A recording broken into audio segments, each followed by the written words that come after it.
It's called virile power and what the Hindus call the serpent power in the blood. Yes, the blood has something. It has something in it. It has secretions from the pituitary gland and from the pineal gland, and it has a very strong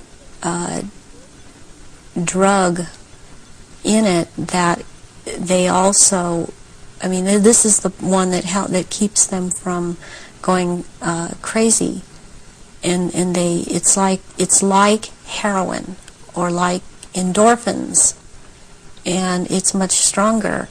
But what they need is, for it to be secreted in the blood, is they need terrorization of their victims before they are killed for their blood, or if a young woman is beginning to menstruate, they need the menstrual blood, and they have to terrorize them to get this to come out in the blood and be secreted in the blood. Is this the what other people have told me about, that at the point of great terror, like the point of sacrifice, there's an adrenaline that enters the bloodstream? Is this what they're looking for? Yes, that and this other element comes and secretes out through the blood. This all comes out through the blood at that time, and it's at that point they are actually staring into the eyes of the head of at some of these rituals, or at a reptilian. They are staring into the eyes of this person, and they're held. It's a hypnotic gaze these reptilians have, and it holds the victim in an absolute trance, in a trance of terror, and then they are killed at that moment as they are staring into their eyes. And not only do they can't hold their shape when this happens. The human shape they cannot hold. They go back into reptilian shape as this is happening, because it's like an animalistic type of excitement of the kill. And they oftentimes they will just rip into the victim and eviscerate them and start eating the flesh of this person too. And the fat from the intestinal area is highly valued, as they use it on their skin. And they will drink the blood, and the blood is highly sought after, and it goes according also to rank within these creatures, as to who gets what when. And their sacrifices have increased in the last, it started increasing in the early 80s. The amount that they were doing is increased. And they use a lot of druidic holidays to do this, but they have other days too. They've mixed all of these satanic and what are called satanic holidays and druidic holidays, and in order to have these rituals, which ritual seems to be important to them. But they also use it in order to drink this blood. They seem to need more. Have you any idea why it's increased since the 80s? So there are changes going on in the earth. It seems they're not able to hold their shape like they once were able to, and people see them shapeshift more and more, and they need the blood to try and maintain it, to try and maintain their human form.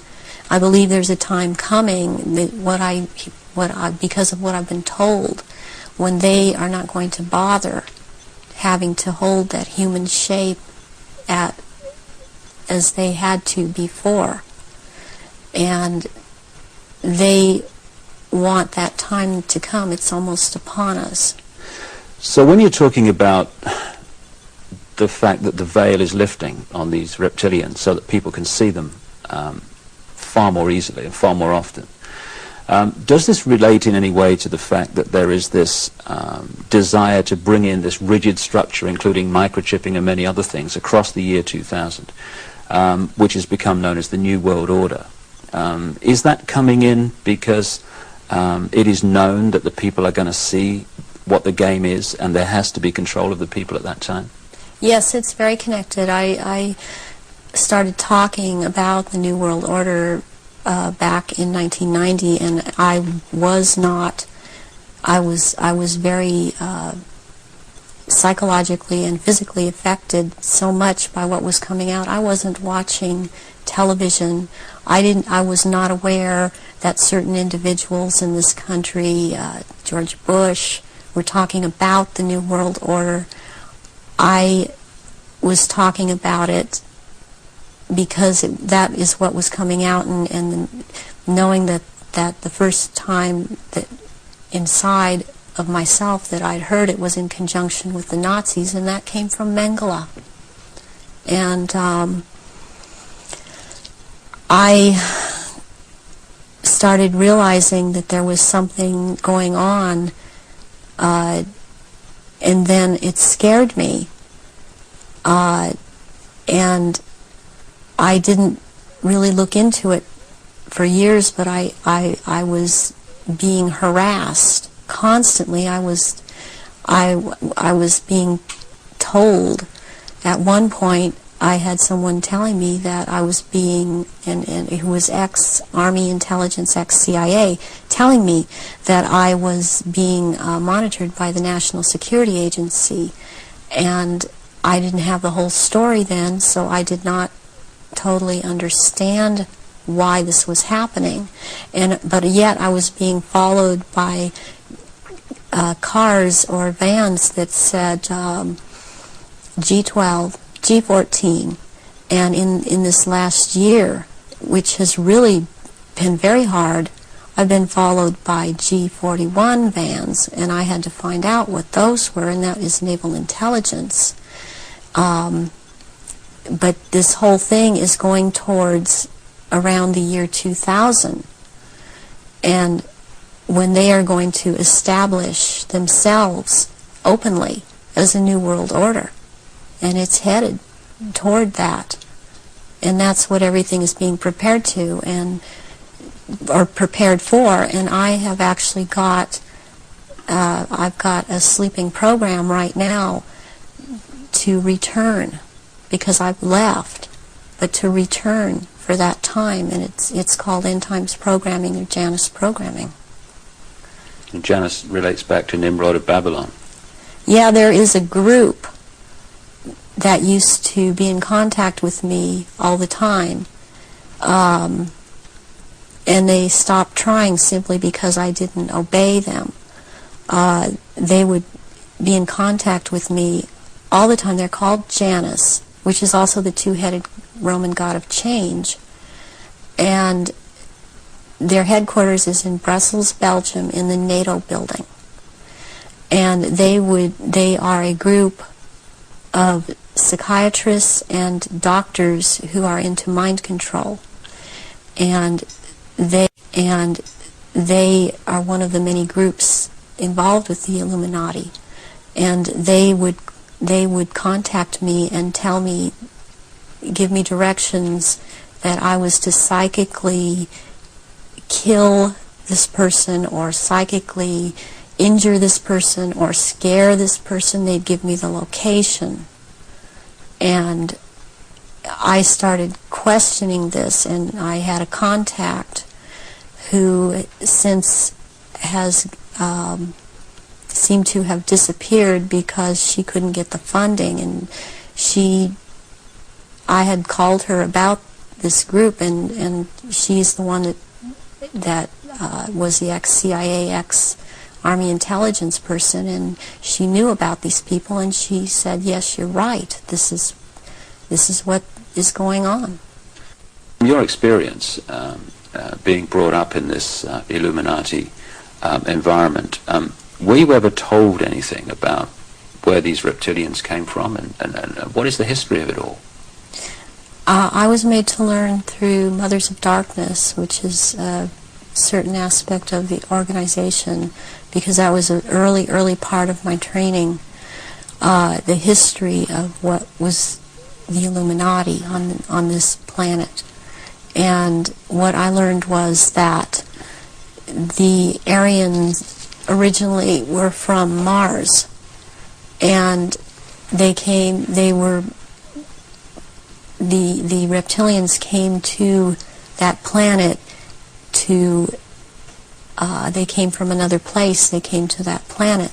They came to rule because they wanted to mix, so they said, with that race, and but they became the overlords. And the Martians or Aryans were seeking to escape from it. They went to the moon and then were there attacked, and they then went to Earth and established culture here on Earth approximately 6,000 years ago. And at that point in time, they were doing well, and they were mixing with the indigenous population of this earth. They were getting along with.